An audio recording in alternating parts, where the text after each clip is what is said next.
This is Matt for Into Boxing. I'm delighted to be joined by the one and only Eddie Hearn. Eddie, we're here, Leeds, another big fight, Warrington Martinez.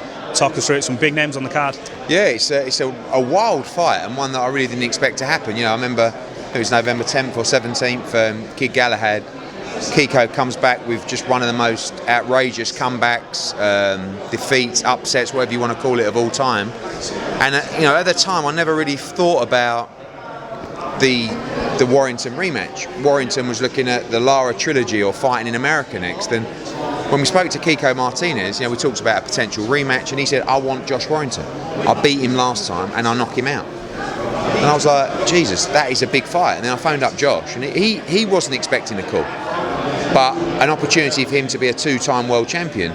But more importantly, what he wants is he wants to go to America for that big fight with a belt. He's a lot more likely to do that. And he gave up the belt originally to try and chase the big fights, then got beat. So people look now at Josh Warrington and say, is he done? And I think Kiko looks at him and thinks he's done. It was a great fight last time. I think you're going to get a better fight this time, but this one won't go the distance. That'll be the difference. And it's a massive fight for Leeds and Josh Warrington. And for one of these guys, it's very likely that the story ends on March 26th. And I love Kiko, but hopefully it ain't Josh. Yeah, it could be a make or break for either. It's a great fight. Another big fight on the card, Ebanie Bridges challenging for a world title in one hell of a tough fight. What do you make of Ebanie taking on Cecilia Roman in this fight? It's probably the toughest fight in the division. I mean, Roman is so tough, like well schooled, really experienced, and Ebanie is not experienced at all. I think with Ebanie, a lot of people she's done an amazing job to build a fan base here, but she's all boxing. Like she's moved her life over to the other side of the world. She's teamed up with Mark Tibbs. All she wants to do is achieve in boxing and win a world title. But this is a really tough fight, and she's an underdog in this fight, a big underdog in this fight, because she doesn't have the experience. But she could have had, with the profile she's built, she could have had another 8-rounder. She could have had a 10-rounder. And she said, no, I really want a world title shot. And she's got it. And listen, we've got Jamie Mitchell, the WBA champion in division. She's fighting Carly Skelly next week. The winner's supposed to fight Shannon Courtney. You've got Ebanie against Shannon Courtney. I mean, there's so many big fights in that division. But Ebanie can change her life. If she beats Roman, she will change her. She'll be in massive fights for massive money. And she'll give it everything. But it's going to be a very tough fight. Is she an example, especially to some of the younger fighters coming through, about how to put yourself out there? I don't mean with all the stuff, I know she jokes about, her feet and stuff like that and promoting herself, but she really does. She comes over to the UK, she does meet and greets up and down the country. She really gives that time to the fans as well as social media. Is she an example of how to sort of elevate your profile and do, help yourself almost? Yeah, I think everyone's different. Ebanie's a grafter. She's smart. She understands how to build a profile. She understands interaction with fans. It's not everyone's cup of tea, not in terms of watching it, but in terms of doing it. Some fighters are more quiet. I feel like everyone's just got to be themselves. I never want to sort of push a fighter to be different or do more. Like, of course, you should always do as much as you can. Think about it. Think with your management. Think with your promotional team of how to keep increasing your profile. Raising awareness, driving your brand. But not everyone wants to do that. There's fighters that sometimes wish they had more exposure or bigger profile, but yet aren't willing to go the extra yard when might be a good opportunity for them. But each to their own. She's an example of. But it only matters if you can perform in the ring. Like, build your profile will get you the opportunities. Once you've got the opportunities, your profile ain't going to help you. It's just whether you can fight or not. And she's got it all to do, but she can punch, she'll give it everything. She's in Leeds. She's got a great chance. It should be a good fight, that one. I'm really looking forward to. Right, let's just dive straight into this. I know you've had a couple of interviews before, but Tyson Fury, Dillian Whyte, Usyk, Joshua, this heavyweight merry-go-round of, is it step aside? What's the situation? Because we see Tyson Fury on his Instagram. I think he commented on something that went up on ESPN and Mike Coppinger when he explained what the deal was supposed to be for the step asides, and he just put greed. So is he alluding to the fact that either Dillian or Joshua are wanting too much to step aside? What's he talking about when he puts that up? Everyone was in a position where I think there was a way to move forward, but Fury didn't want to move forward because Fury didn't want to fight Usyk straight off the bat. No one's asking Fury that. Ask him the question, were you prepared to fight Usyk straight away? No. He wanted to fight on March 26th in Manchester Arena in a 10-rounder or something like that. So that's the reason that the whole thing slowed up. Yeah, people were asking for a lot of money. People were negotiating. What, you think Tyson Fury weren't negotiating? He was just happy with his original offer? Don't be daft.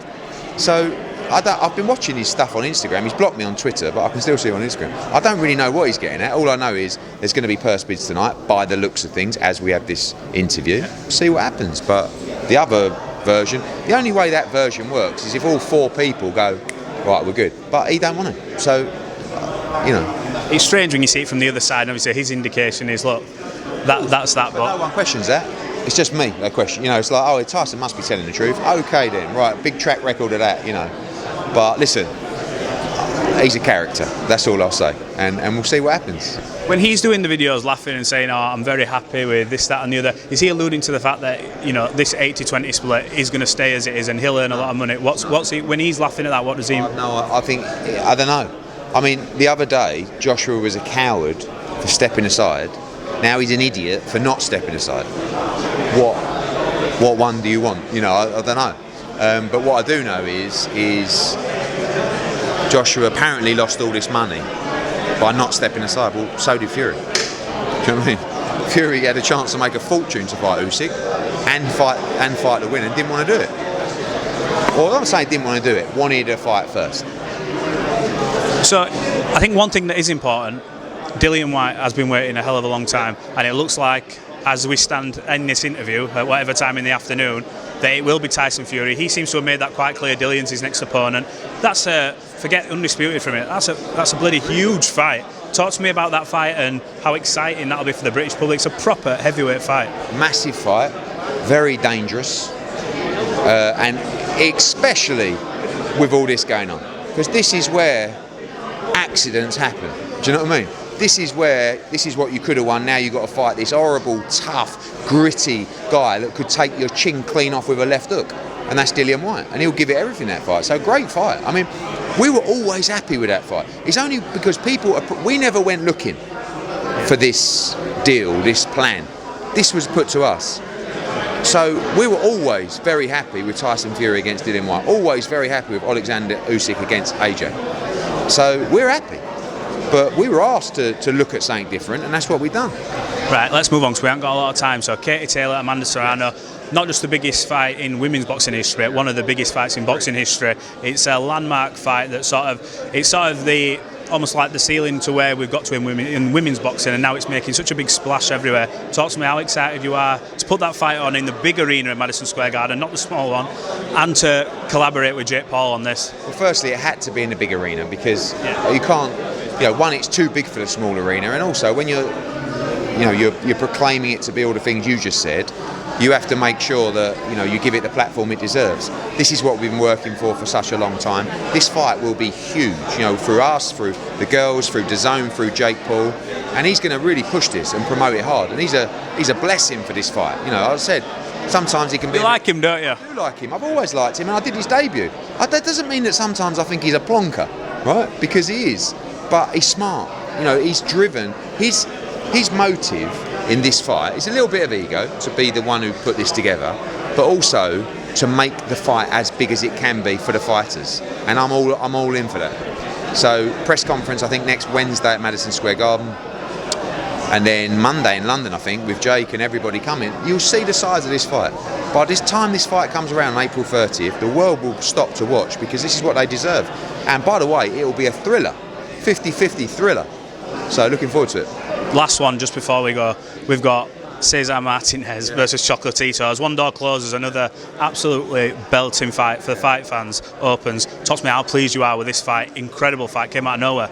Amazing, because I was actually in a cinema and I got a text from Estrada's manager to say, I'm really sorry, but he's had COVID and he hasn't been able to recover.